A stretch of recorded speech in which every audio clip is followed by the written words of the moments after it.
Hello everyone, আমার নাম অমিতাভ। আমি আলিপুরদুয়ারে মিস্টার বেক নামে কেক শপ রান করি। তো আজকে তোমাদের সাথে শেয়ার করব চকলেট ফ্লেভারের 2 পাউন্ডের একটা কাস্টমাইজ কেক। আর একটা কথা, যেটা আমরা রেগুলারই কিছু না কিছু কাস্টমাইজ কেকের কাজ করছি, যেগুলোর ভিডিও তোমরা আগে দেখতে পারবা। আর কাস্টমারের থেকে আমরা রিভিউ নিচ্ছি। যারা যারা আমাদের থেকে অর্ডার দিচ্ছ যে কোনো কেক, অবশ্যই যেন তারা রিভিউটা দাও, যাতে আমরা আরও ভালোভাবে কাজ করতে পারি, তোমাদের আরও ভালোভাবে সার্ভ করতে পারি।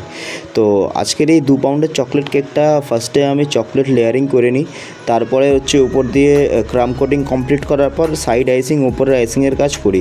তো দেখো, যেহেতু কেকটা একটু হাইটেড ছিল, তো কেকটার সাইড আইসিংটা একবারে সিঙ্গেলভাবে করা পসিবল না। যাই হোক, তো দু স্টেপে ওটা আমি করেছি। আর উপরটা স্ক্র্যাপার দিয়ে এক্সেস যে ক্রিমটা ছিল সেটা আমি বের করে নিই।